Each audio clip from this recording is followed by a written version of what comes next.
We're going to have a short little Q&A with the three folks on the stage here, and then we'll take a few questions. But we're thinking about our time here. My name is Tom Kinsella. I'm the Elizabeth and Samuel Levin Director of the Alliance Heritage Center at Stockton University.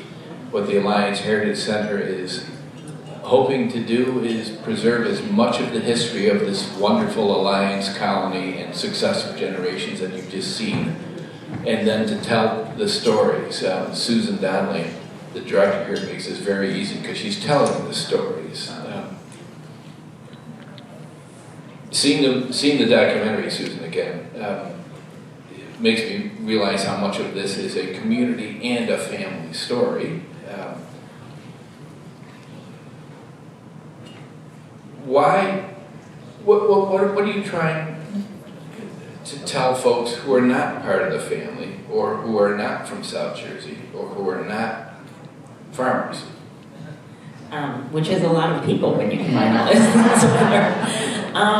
What I really wanted was for people to, learn about this piece of history that hardly anybody knows about. In fact, many of the descendants don't really even know the history.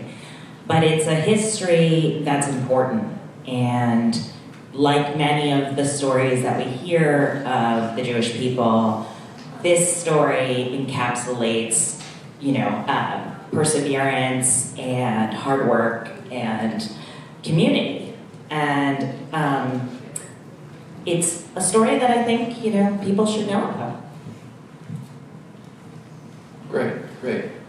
Nachum, Helig, you are fourth generation at Alliance, and I think we can tell from the interview with you in the movie how much Alliance means to you. I've been thinking about this as a generational story. Do you have any thoughts on what your great-grandfather, Simcha, thought about Alliance when he had been there for the 30-odd years, when he was there 30, 40 years? What did it mean to him, do you think, in that first generation? Like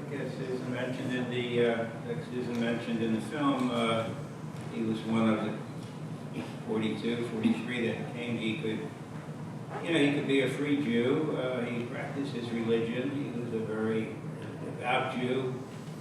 My father related to me how on Shabbos the men would be sitting around a big table with these big books.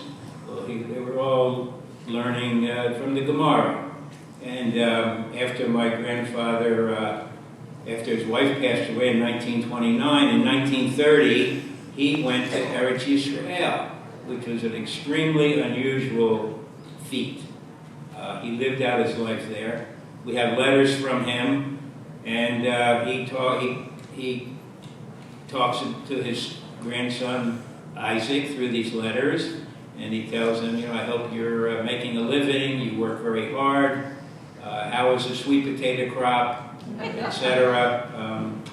His grandchildren, he says, it's time for you to get married. I hope you make good shidduchim, and that's what he wrote out. One key thing he says, he did miss his family very much, but after so many years, he had the opportunity to go to Israel, where every Jew, has a real connection to the land. He was there, and he said, I quote from his letter, I would rather die here in Israel and be buried on Mount Olives than to be buried in New Jersey or Philadelphia.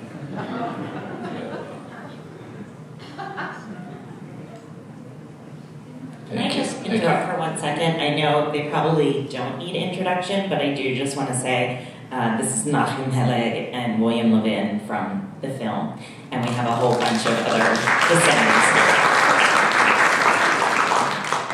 3 descendants in a row right here. Quick question for you, William. You haven't always been as aware of the history of Alliance as you now are. And you have started the Alliance Community Reboot, which is back to the land. With all of the agri farming that we have, tell me why this is important. That's a good question. I'd like to say also, by watching this movie, I actually learned a lot more. This was my first time seeing the film. You've sent us private links and invited us to many screenings. This is the first one we could attend. Thank you so much for your patience. What was your question again? Why is our movement there's so many farms. Yes. Why is it important? So I don't know if it is important for us to do this. We own farmland, and we felt there was something special about it. We recognized it. I only knew peripherally that there was buzz about it, and we're still trying to determine if it's important. What we are doing now is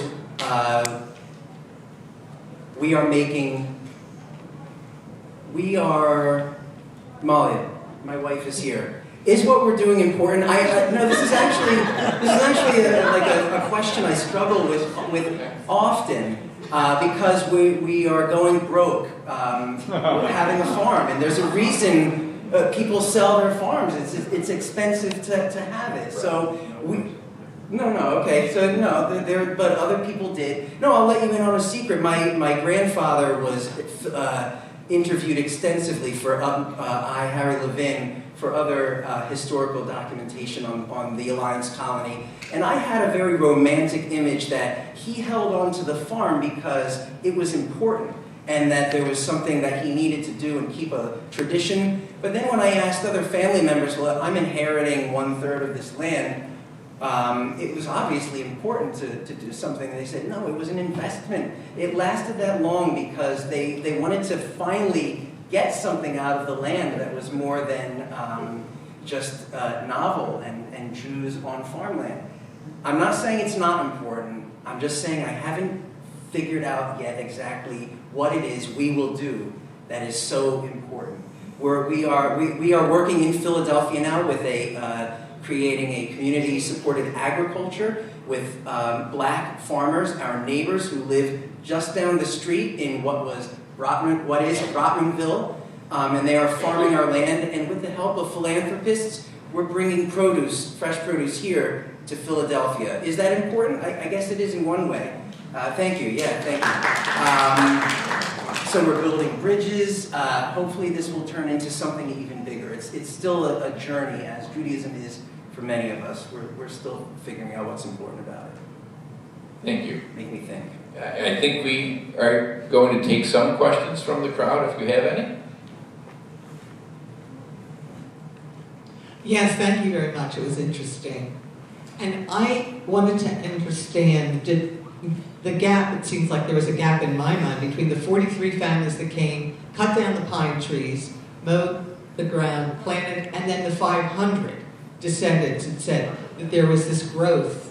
So how did that happen naturally? I will just suggest that when the 43 or whatever the original number of families came in, that was about 200 or 250 people in the families. There were husbands alone waiting for wives and family to come, but husbands and wives came too. Fairly fairly quickly, some people left, but other people, I mean, you've got an influx of immigrants into New York City and Philadelphia, and this was an attractive idea. What if we can farm? And it grew generation to generation until about the 1920s when it started to dwindle.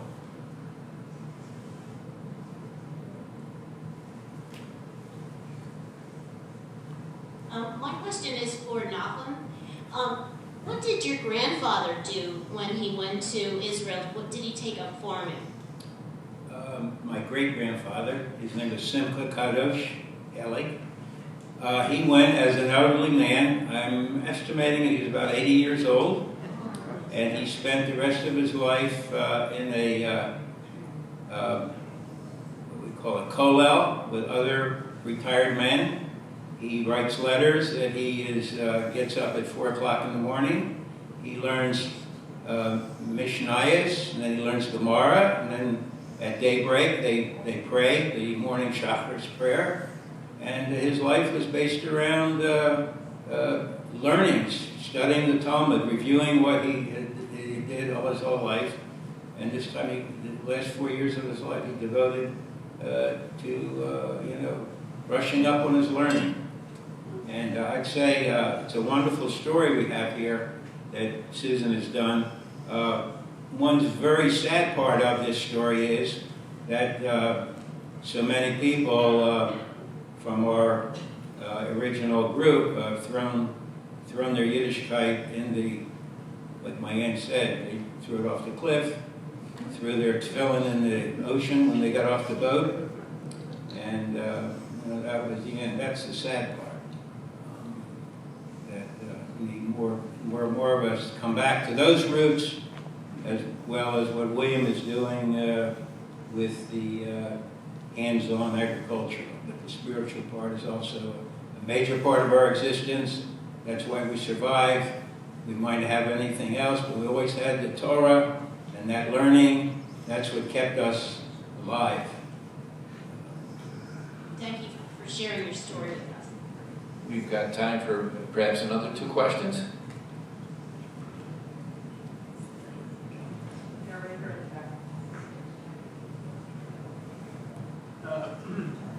So as I watched the film, I had a recollection.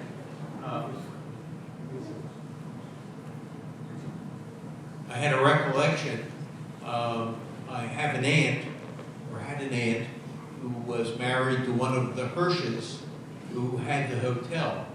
And I am specifically interested, and I have a cousin who lives in Florida who is one of the children of their marriage. I wonder whether or not you can tell me anything about the hotel and the lake and help enhance my recollection. Well, I learned most of what I knew about the hotel from Tom, so I am going to defer to you. I'm going to pass this along to Nachum. I can handle that. Hirsch's Hotel. It was a magnet for people to come during the summer to return to where their ancestors started living. Hirsch's Hotel was like a bungalow colony in the summer. It was very close to the Maurice River. There was also Spain's Hotel, which was just a couple hundred yards away from Hirsch's Hotel.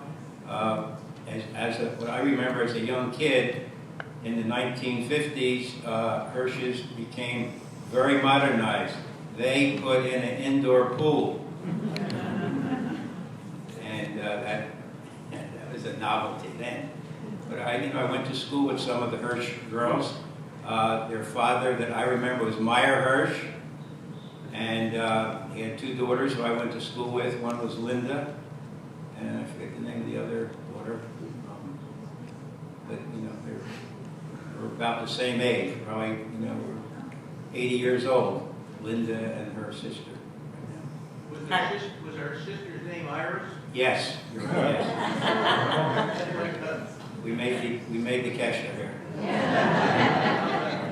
I would say, too, just every descendant that I spoke to, for the most part, mentions these 2 hotels and how important they were and how everybody, gathered around there and at the beach and everything. So they were, it was a very key part of the colony. Very briefly, about in the middle of last week, someone sent me an email that I had not met, one of the community descendants. And he said, hey, I've got some pictures of a hotel that my family owned. Well, it was the Spain's Hotel.